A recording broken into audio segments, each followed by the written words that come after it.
You've seen these really cool open kitchens with these fancy islands on either Pinterest or Instagram.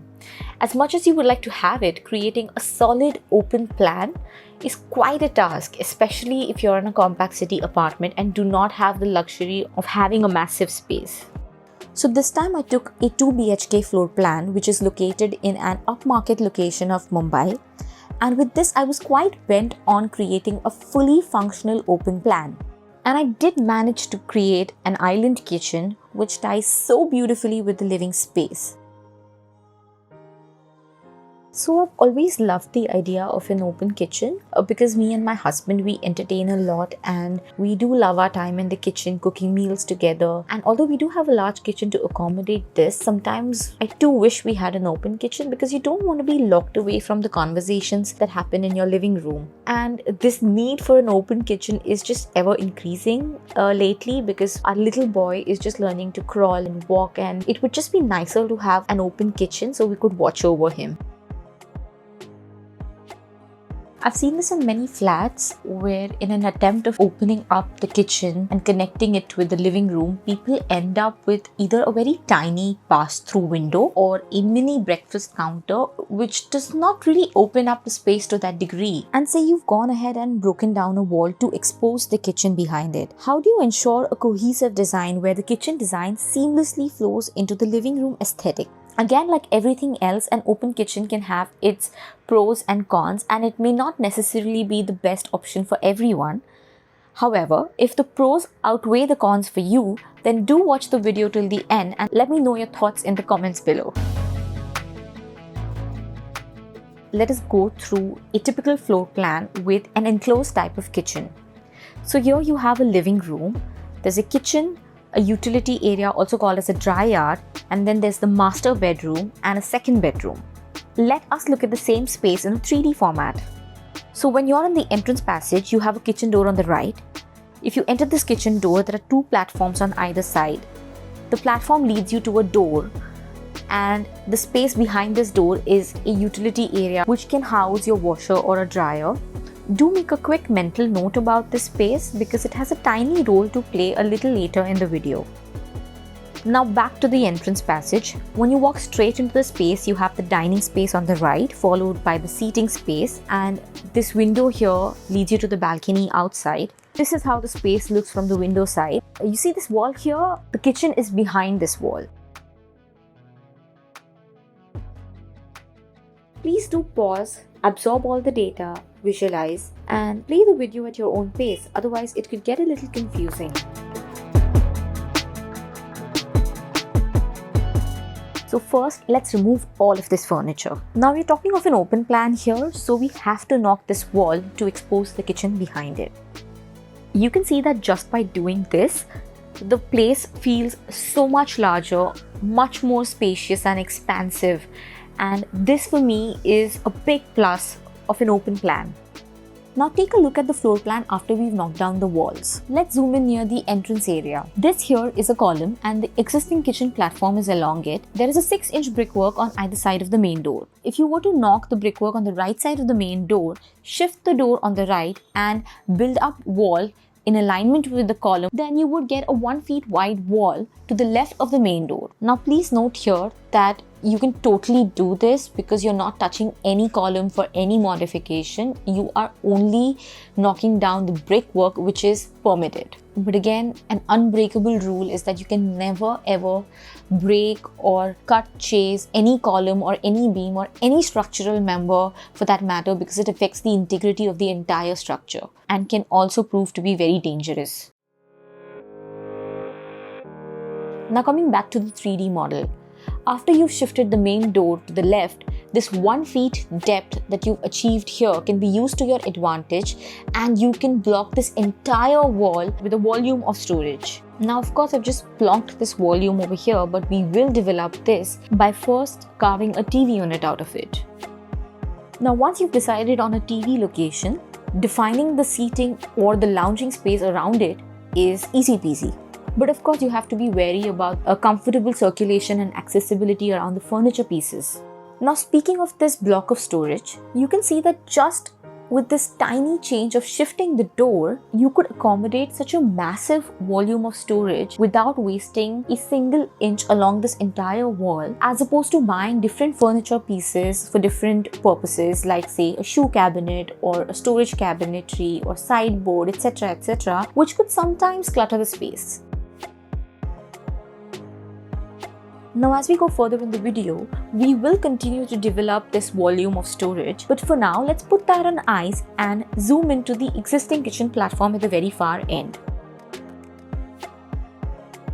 Over here we are going to retain the existing location of the sink and the hob.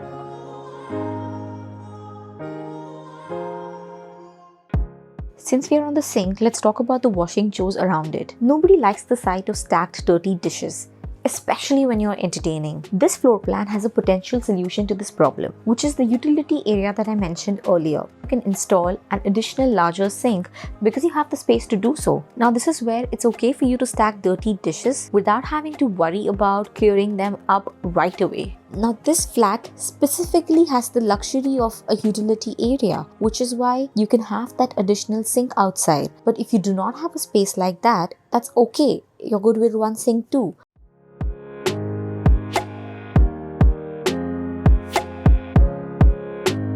In an open plan, the kitchen heat can make your living space feel hot, and hence it is very important to invest in the right chimney. A ducted chimney is very effective. You just need to pre-plan and figure out the duct's exit route.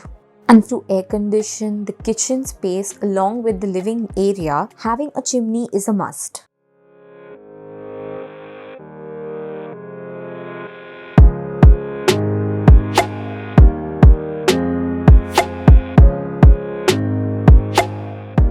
These can be accommodated in a tall unit here.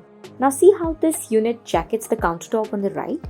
It also narrows the passage in the entrance, only by a little, but it does. This will ensure that the kitchen platform is not the first thing you see on entry, which is why even if you do not plan to have this unit, I recommend that you do add a jacket at the end of the countertop anyway. It's time to tackle the fridge location. We can place the fridge in this corner here. Now if you see, the fridge is sticking out from this wall, and hence I'm going to build a jacket around it. This will create a niche for the fridge. Now see this part of the fridge unit which is sticking out?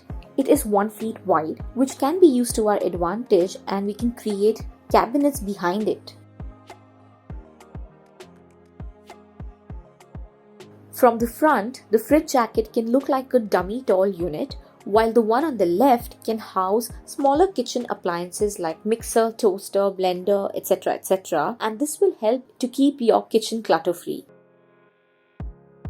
Since this platform is 1 feet deep, I've intentionally kept the overhead cabinets 6 inches deep to avoid your head hitting them while using this platform. Now it's time for my favorite feature of this floor plan, which is the kitchen island. Now this is going to make your space look super premium and very modern, but that is not the reason for it being my favorite. When I started with the plan, I was quite sure I wanted to include a kitchen island, but it was a little tricky to crack it because breaking down walls to open up the kitchen is easy, but then you lose a lot of storage which could have otherwise gone on the walls. So the task here is to compensate for that loss of storage and also to create an open plan which is both functional and good looking. And honestly, after trying a couple of plans, either the kitchen island or the storage, something was always amiss in each option. Which is why things like shifting the main door or taking a chance with that fridge location being in the corner and it sticking out and then using it to our advantage to put cabinets behind it, these were quite light bulb moments for me. And this entire process of figuring out space to accommodate a feature like the kitchen island without compromising anything else was quite interesting, which is why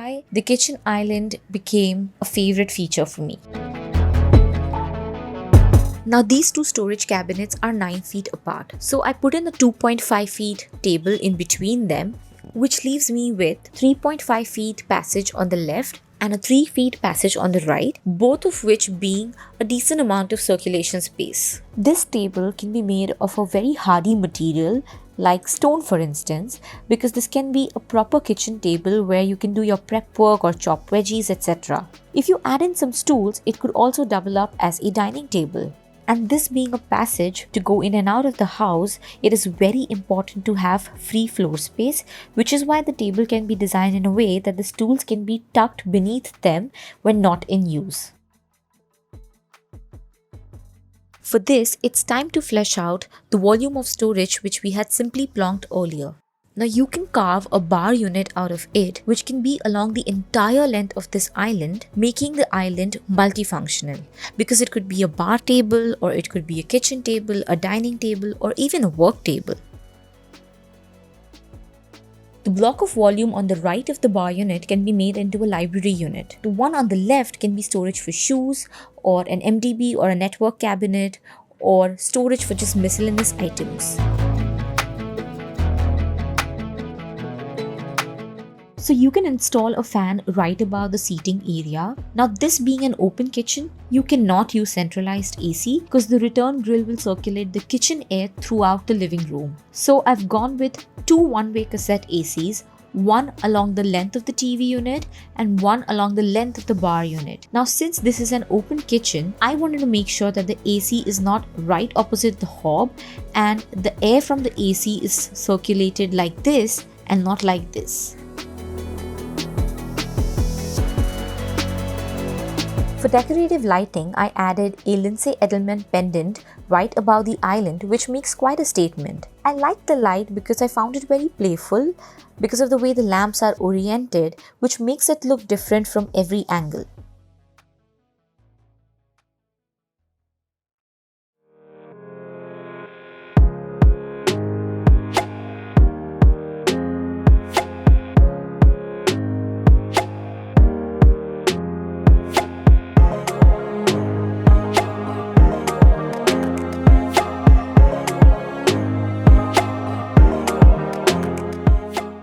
I've used beige speckled vitrified tiles on the floor. Now one can use many different materials on the kitchen platform and the backsplash. I've used engineered quartz on the platform and the same runs on the backsplash as well. I've used a dusty pink color laminate on the kitchen cabinet shutters. The neutral color of the tall units on either sides of the main door make the wood on it pop. The tone of the wood is dark walnut. The wood on the TV unit and the center table bring warmth to the seating space, and it is also introduced on the bar unit here.